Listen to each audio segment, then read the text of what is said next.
चलिए अब शुरू करते हैं मैनेजमेंट के बारे में कुछ बातें। सर मैनेजमेंट के बारे में तो ही पढ़ रहे हैं, पूरी बुक ही मैनेजमेंट के बारे में, उसी के ऊपर क्या बातें। अब देखो, मैनेजमेंट की जो पेड़ है उस पेड़ की जड़ें खोदेंगे हम, और जब उस पेड़ की जड़ें खोदी गई तो उसमें से हमें मैनेजमेंट के बारे में कुछ पता चला। क्या पता चला कि भाई मैनेजमेंट जो है, ठीक है, वो तीन चीजें हैं। मैनेजमेंट आर्ट भी है, मैनेजमेंट साइंस भी है, और मैनेजमेंट प्रोफेशन भी है। इसका क्या मतलब हुआ सर कि मैनेजमेंट आर्ट भी है, मैनेजमेंट साइंस भी है, और मैनेजमेंट प्रोफेशन भी है। सर इसका मतलब क्या होता है कि आर्ट साइंस प्रोफेशन। देखो, आर्ट का तो सिंपल मीनिंग होता है जहां पे, आर्ट का सिंपल मीनिंग होता है जहां पे आपकी इनोवेशन होता है, जहां पे आपकी क्रिएटिविटी लगती है, वो आपका आर्ट कहलाता है। जैसे डांस हो गया, म्यूजिक हो गया, और पेंटिंग हो गई, और एक्सेट्रा एक्सेट्रा जो भी चीजें होती हैं वो सब आर्ट के अंदर आती हैं। ठीक है, साइंस आपको पता है क्या होता है? अच्छा, किसी को पता है साइंस क्या होता है? पता है तो कमेंट बॉक्स में बताओ, नहीं तो मैं बताता हूँ। चलो मैं ही बता देता हूँ। साइंस का मतलब होता है जहां पे फैक्ट्स हो, यूनिवर्सल ट्रूथ्स हो। ठीक है, यूनिवर्सल ट्रूथ का मतलब, देखो ये पेन है, ठीक है, इस पेन को अगर मैं उछालूंगा तो ये नीचे आएगा। ठीक है, क्यों आएगा? क्योंकि ग्रेविटी है। ग्रेविटी कौन बताता है? साइंस बताता है कि भाई अगर किसी भी चीज को आप ऊपर भेजोगे तो वो नीचे जरूर आएगी। ठीक है, तो ये है ग्रेविटी, लॉ ऑफ ग्रेविटी है। तो ये होता है साइंस, यानी साइंस के अंदर कुछ फैक्ट्स होते हैं, कुछ तथ्य होते हैं, कुछ थ्योरीज होती हैं, मतलब थ्योरीज मतलब कुछ लॉजिक्स होते हैं जो कि हमेशा हर जगह क्या कहते हैं वो फिट बैठते हैं। ठीक है, जैसे लॉ ऑफ ग्रेविटी, ठीक है, और लॉ ऑफ मोशन है, और बहुत सारे जो साइंस के जो लॉज हैं हमारे, वो सब। तो क्या सर मैनेजमेंट के अंदर भी कुछ ऐसे लॉ है? हाँ, मैनेजमेंट के अंदर भी कुछ ऐसे लॉ होते हैं। तीसरी चीज क्या है? प्रोफेशन। सर प्रोफेशन क्या होता है? प्रोफेशन याद करो, 11वीं क्लास में आपने पढ़ा था, पहले चैप्टर में था बिजनेस, प्रोफेशन और एम्प्लॉयमेंट, ये तीन चीजें थी। तो प्रोफेशन क्या होता है? प्रोफेशन होता है जहाँ पे स्पेसिफाइड स्किल्स आपको चाहिए होते हैं, स्पेसिफाइड नॉलेज आपको चाहिए होती है। जैसे कि डॉक्टर, डॉक्टर बनने के लिए बहुत पढ़ना पड़ता है, डॉक्टर की बॉडी पार्ट्स के बारे में सारी चीजें पता होनी चाहिए, और भी बहुत सारी चीजें जो है डॉक्टर को पता होनी चाहिए, तब जाके आप डॉक्टर बनोगे। ठीक है, ऐसे ही लॉयर, लॉयर के लिए बहुत सारे कानून हमें पढ़ने पड़ते हैं, तब जाके वो लॉयर बनता है। ऐसे ही चार्टर्ड अकाउंटेंट, सीए बनने के लिए हमें बहुत सारे लॉज को पढ़ना पड़ता है, बहुत सारे अकाउंट्स पढ़ने पड़ते हैं, बहुत सारे स्टैंडर्ड्स पढ़ने पड़ते हैं, बहुत सारी चीजें पढ़नी पड़ती हैं, तब जाके हम क्या करते हैं, सीए की डिग्री हमें मिलती है। तो वो होता है प्रोफेशन। प्रोफेशन होता है जहाँ पे कुछ स्पेसिफाइड स्किल्स हो, स्पेसिफाइड नॉलेज हो। ठीक है, वो होता है प्रोफेशन। तो मैनेजमेंट आर्ट भी है, मैनेजमेंट साइंस भी है, मैनेजमेंट प्रोफेशन भी है। ठीक है सर, आर्ट समझ आ गया, साइंस समझ आ गया, प्रोफेशन समझ आ गया, पर ये मैनेजमेंट कहाँ से आ गया इन तीनों के लिए? बात समझ आई? देखो, आर्ट का मतलब है जहाँ पे आपकी क्रिएटिविटी लगती है, साइंस का मतलब है जहाँ पे आपके कुछ फैक्ट्स होते हैं, ट्रूथ होते हैं, प्रोफेशन मतलब जहाँ पे आपकी स्पेसिफाइड स्किल्स होते हैं, नॉलेज होती है। लेकिन सर ये मैनेजमेंट के अंदर ये तीनों चीज़ें कहाँ से आ गई कि मैनेजमेंट साइंस भी है, मैनेजमेंट प्रोफेशन भी है, और मैनेजमेंट आर्ट भी है? तो सबसे पहले हम आर्ट की बात करते हैं। देखो, अगर मैं कहूँ, देखो सिंपल चीज़ है, अगर मैं ये बता दूं कि भाई आर्ट जो है वो क्या होती है, और मैनेजमेंट में भी वही चीज़ें होती हैं, बात समझ आई? देखो simple, A is equal to B, ठीक है, और बी इक्वल टू सी, तो ए और सी भी इक्वल हो गए। तो सिंपल मैं कहूंगा कि भाई आर्ट क्या है, मैनेजमेंट क्या है। जो चीजें आर्ट में है वही चीजें मैनेजमेंट में है, तो मैनेजमेंट और आर्ट बराबर हो गए, यानी मैनेजमेंट क्या है, आर्ट है। बात समझ आई या नहीं आई? एक बार दोबारा बताता हूँ। आर्ट क्या है, मैनेजमेंट में भी वही चीजें हैं, जो चीजें आर्ट में हैं वही चीजें मैनेजमेंट में भी है, इसलिए मैनेजमेंट आर्ट के बराबर हो जाती है। बात समझ आई या नहीं आई?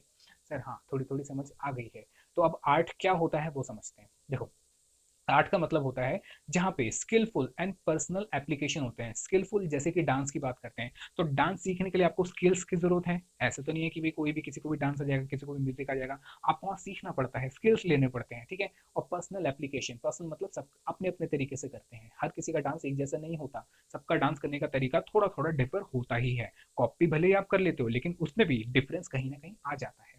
ठीक है, ऐसे म्यूजिक के अंदर भी सबकी आवाज़ एक जैसी नहीं होती, सिंगिंग के अंदर। ठीक है, ऑफ एग्जिस्टिंग नॉलेज, यानी कि ये जो आर्ट है ये पहले से पता है। तो सर कोई नए आर्ट भी होते हैं? हाँ, बहुत सारे नए आर्ट भी निकलते रहते हैं, पर हम किसकी बात कर रहे हैं? हम एग्जिस्टिंग नॉलेज की बात कर रहे हैं। उसके बाद टू अचीव डिजायर्ड रिजल्ट, ठीक है, यानी कि हमें आर्ट के अंदर एक डिजायर्ड रिजल्ट चाहिए होता है। सर आर्ट के अंदर कौन सा डिजायर्ड रिजल्ट चाहिए होता है? जैसे कि पेंटिंग बनाने के अंदर आपको एक डिजायर्ड रिजल्ट चाहिए होता है कि ये पेंटिंग ऐसे बननी चाहिए। डांस के अंदर एक डिजायर्ड रिजल्ट होता है कि ये डांस इस तरीके से होना चाहिए। जैसे बहुत सारे हमारे इंडियन डांस है, कथक है, और बहुत सारे जो फोक डांस होते हैं हमारे, उसको उसी तरीके से करना होता है, उसमें आप अपना तरीका नहीं घुसा सकते। तो यानी कि वहाँ पे डिजायर्ड रिजल्ट होता है, ठीक है। और सर और क्या होता है उसके अंदर, ठीक है। It can be acquired through study, observation and experience, यानी इसको सीखा जा सकता है आर्ट को कैसे, स्टडी करके, ऑब्जर्वेशन से, एक्सपीरियंस से, ठीक है। तो यानी आर्ट में क्या क्या चीजें आई, एक बार दोबारा बताता हूँ। आर्ट के अंदर सबसे पहले तो स्किल्स चाहिए आपको और पर्सनल एप्लीकेशन, ठीक है, ऑफ एग्जिस्टिंग नॉलेज, यानी एग्जिस्टिंग नॉलेज की होती है, टू अचीव डिजायर्ड रिजल्ट, ठीक है। यानी तीन चीजें आई, बताओ कौन कौन सी चीजें आई, स्किल एंड पर्सनल एप्लीकेशन, दूसरा क्या आया, एग्जिस्टिंग ऑफ एग्जिस्टिंग नॉलेज, और तीसरी क्या आई, टू अचीव डिजायर्ड रिजल्ट, ठीक है। ये तीन चीजें आई। अब आर्ट को सीखा जा सकता है, कैसे सीखा जा सकता है, सीखा जा सकता है स्टडी से, यानी पढ़ के। आर्ट को, डांस को कैसे पढ़ सकते हैं, हाँ, डांस को भी आप पढ़ सकते हो, ठीक है। कैसे, अभी देखते हैं। ऑब्जर्वेशन, देख कर, ऑब्जर्व करके, किसी को देख के, और एक्सपीरियंस से, ठीक है। एक्सपीरियंस भी उसमें होता है, क्योंकि डांस एक बार में नहीं आता, आपको प्रैक्टिस करनी पड़ती है। तो ये होता है आर्ट। तो ठीक है सर, आर्ट तो समझ आ गया, आर्ट क्या होता है। आर्ट के अंदर स्किल और पर्सनल एप्लीकेशन चाहिए, एग्जिस्टिंग नॉलेज की, और अचीव होने चाहिए डिजायर रिजल्ट, और उसको सीखा जा सकता है कैसे, स्टडी, ऑब्जर्वेशन और एक्सपीरियंस से। ये चीज तो समझ आ गई, लेकिन सर अब मैनेजमेंट कहाँ से आ गया बीच के अंदर, देखते हैं। तो आर्ट के अंदर, ठीक है, क्या हुआ, सबसे पहले तीन चीजें हैं, एक आई थ्योरी, ठीक है।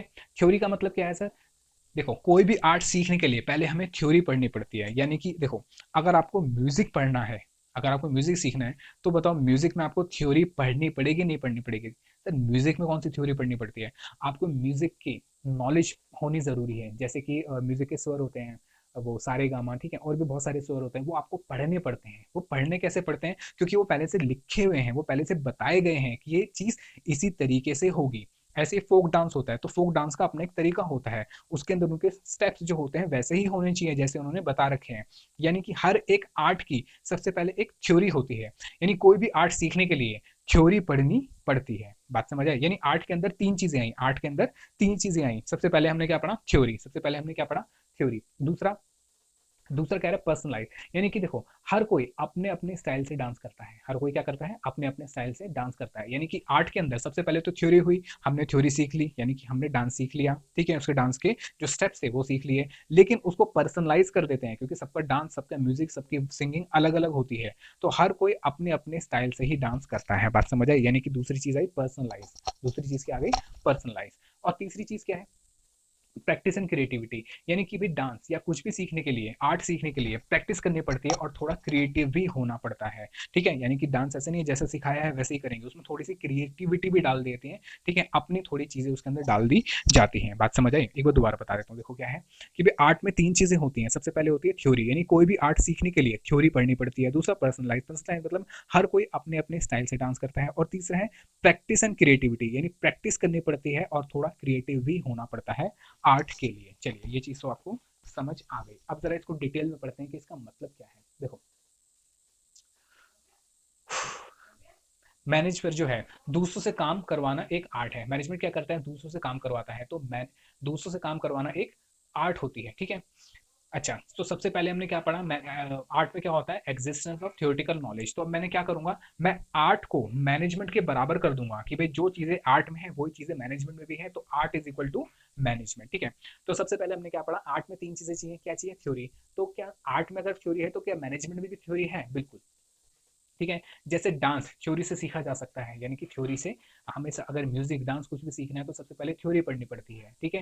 जैसे डांस हम कैसे सीख सकते हैं, थ्योरी पढ़ के सीख सकते हैं, वैसे ही मैनेजमेंट भी थ्योरी से सीखा जा सकता है। हम क्या पढ़ रहे हैं, हम मैनेजमेंट की थ्योरी ही तो पढ़ रहे हैं, जो भी मैनेजमेंट के बारे में अभी तक लिखा हुआ है वही सब तो पढ़ रहे हैं हम, सारा का सारा, ठीक है। तो यानी कि जैसे एक किसी भी आर्ट के अंदर थ्योरी होती है, ठीक है, वैसे ही मैनेजमेंट के अंदर भी सबसे पहले थ्योरी ही होती है। तो जैसे डांस थ्योरी से सीखा जा सकता है, वैसे ही मैनेजमेंट भी थ्योरी से सीखा जा सकता है, ठीक है।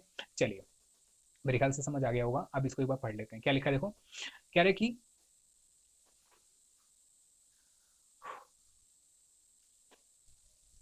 The existence of theoretical knowledge, ठीक है, आर्ट प्रीसपोजेस, यानी कि मानती है, आर्ट के अंदर क्या होता है, the existence of certain theoretical knowledge, यानी कि कुछ थ्योरेटिकल नॉलेज होती है। Expert in their respective areas have derived certain basic principles, यानी कि कुछ बेसिक प्रिंसिपल होते हैं which are applicable to a particular form of art, यानी कि जैसे मैंने बताया कि बहुत सारी फॉर्म ऑफ आर्ट होती है, जैसे कथक हो गया, और पता नहीं कौन कौन से, जो जैज होता है और सांबा होता है, और फिर पता नहीं कौन कौन से होते हैं, तो सबके अपनी अपनी थ्योरी बनी हुई है, ठीक है। तो सबसे के अपने अपने क्या बने हुए हैं, फॉर्म ऑफ आर्ट है एप्लीकेबल, जो हर जगह मतलब सबके अपने अपने थ्योरीज बनी हुई है जो उनके ऊपर ही एप्लीकेबल होती है। For example literature on dancing, देखो डांसिंग के ऊपर आ गया। पब्लिक स्पीकिंग, ठीक है, पब्लिक स्पीकिंग भी आर्ट है, पढ़ाना भी एक आर्ट होता है। एक्टिंग और म्यूजिक इज वाइडली रिकॉग्नाइज, ठीक है। तो ये सब क्या होते हैं, आर्ट। और आर्ट को करने के लिए हमें क्या करना है, थ्योरी पढ़नी पड़ती है। तो जिस तरीके से हम थ्योरी पढ़ते हैं आर्ट के अंदर, उसी तरीके से मैनेजमेंट के अंदर भी थ्योरी पढ़ते हैं। हम अभी क्या पढ़ रहे हैं, हम मैनेजमेंट की थ्योरीज ही तो पढ़ रहे हैं। चलिए, ये चीज समझ आ गई है। यानी कोई भी आर्ट सीखने के लिए पहले थ्योरी पढ़नी पड़ती है, ठीक है। हाँ, चलिए आगे बढ़ते हैं, क्या लिखा हुआ है। हम्म, सबसे दूसरा पर्सनलाइज एप्लीकेशन, यानी कि देखो आर्ट के अंदर दूसरी चीज क्या है, पर्सनलाइज एप्लीकेशन। यानी डांस तो हमने थ्योरी पढ़ी, लेकिन अब उसका पर्सनल एप्लीकेशन भी तो करना पड़ेगा, यानी उसको सीखना भी तो पड़ेगा, उसको सीखना पड़ेगा और अपने तरीके से, और अपने तरीके से, एक सेकेंड, और अपने तरीके से थोड़ा उसको पर्सनलाइज भी करना पड़ेगा। यानी अपने तरीके से उसके अंदर हम कुछ तड़का डाल सकते हैं, कुछ चेंज कर सकते हैं, ठीक है। जैसे कि ये समझ लो कि पुराने गानों को रिमिक्स कर दिया, ठीक है, पुराने गाने थे उसको हमने रिमिक्स कर दिया, तो पर्सनलाइज एप्लीकेशन, ठीक है। अब देखिए क्या मतलब है इसका। जैसे हर कोई अपने अपने स्टाइल से डांस करता है, जैसे कोई भी, ठीक है, ये से गलत आ गया, से नहीं होना चाहिए, ठीक है। जैसे हर कोई अपने अपने तरीके से, अपने अपने स्टाइल से डांस करता है, ठीक है, हर पर्सन अपने अपने स्टाइल से डांस करता है। वैसे ही हर कोई अपने अपने तरीके से लोगों को और काम को मैनेज करता है। यानी कि मैनेज के अंदर भी पर्सनलाइज एप्लीकेशन आ जाती है। यानी कि हर मैनेजर अलग अलग तरीके से काम करता है, हर आर्टिस्ट हर अलग अलग तरीके से एक्टिंग करता है, अलग अलग तरीके से डांस करता है। वैसे ही हर मैनेजर अलग अलग तरीके से चीज़ों को मैनेज करता है। देखो थ्योरी दोनों की सेम हो गई, जिसने सिंगिंग सीखी, म्यूजिक सीखा है थ्योरी पढ़ के, ठीक है, वो दो लोग हैं, लेट सपोज दो लोग हैं, दो लोगों ने थ्योरी पढ़ी क्या कहते हैं, म्यूजिक की, ठीक है। अब दोनों लोग म्यूजिक को कंपोज कर रहे हैं, म्यूजिक बना रहे हैं, यानी पर्सनलाइज एप्लीकेशन कर रहे हैं। तो क्या दोनों एक जैसे म्यूजिक बनाएंगे, नहीं, दोनों का म्यूजिक बनाने का तरीका अलग अलग होगा। क्यों? क्योंकि वहां पे आपको पर्सनलाइज एप्लीकेशन आ जाती है, ठीक है, अपने अपने स्टाइल आ जाता है। तो जैसे हर कोई अपने अपने स्टाइल से डांस करता है, वैसे ही हर कोई, हर मैनेजर अपने अपने स्टाइल से ही मैनेजमेंट करता है और दूसरे लोगों को, काम को और लोगों को मैनेज करता है। चलिए, ये बात समझ आ गई। तीसरी चीज क्या थी सर, तीसरी चीज थी उसके अंदर अच्छा, इसकी एक बार थ्योरी पढ़ लेते हैं, क्या लिखा है देखिए इसके अंदर। कह रहे personalize application, the use of the basic knowledge, ठीक है, जो बेसिक नॉलेज है varies from individual to individual.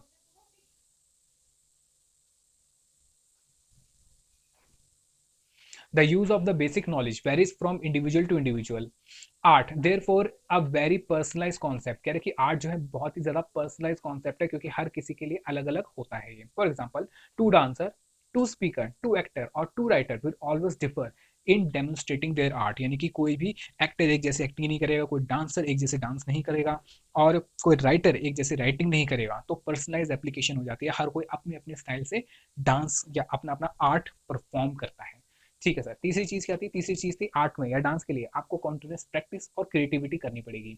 यानी कि कोई भी आर्ट फॉर्म सीखने के लिए, ठीक है, सबसे पहले आप थ्योरी पढ़ोगे, उसके बाद अपनी पर्सनल एप्लीकेशन भी डालोगे, और उसको कॉन्टिन्यूसली करना पड़ेगा आपको, ठीक है, यानी बेस्ड ऑन प्रैक्टिस, प्रैक्टिस बार बार करनी पड़ेगी, और उसमें अपनी क्रिएटिविटी भी डालनी पड़ेगी, अपनी थोड़ी सी क्रिएटिविटी भी आप डाल सकते हो, ठीक है। चलिए, तो इसका मतलब क्या हुआ, जैसे किसी भी आर्ट की प्रैक्टिस करनी पड़ती है, जैसे डांस हो गया, सिंगिंग हो गया, उसे प्रैक्टिस करनी पड़ती है, ठीक है, वैसे ही मैनेजमेंट की भी प्रैक्टिस करनी पड़ती है, एंड क्रिएटिविटी भी चाहिए दूसरों से काम करवाने के लिए। यानी कि जैसे आर्ट के अंदर क्या होता है, जैसे आर्ट के अंदर हमें प्रैक्टिस करनी पड़ती है, उसमें कुछ क्रिएटिविटी भी डालनी पड़ती है, वैसे ही मैनेजमेंट की भी प्रैक्टिस करनी पड़ती है, ठीक है, और क्रिएटिविटी से दूसरों से काम करवाना पड़ता है, ठीक है। जैसे मैंने आपको पहली क्लास में बताया था कि दो लोग हैं, अब दो लोगों से एक तरीके से काम नहीं कराया जा सकता, किसी से प्यार से काम कराते हैं, किसी से डरा के काम कराते हैं, किसी को धमका के काम करवाते हैं, ठीक है। तो ये होता है, यानी कि based on practice and creativity. बात समझ आई?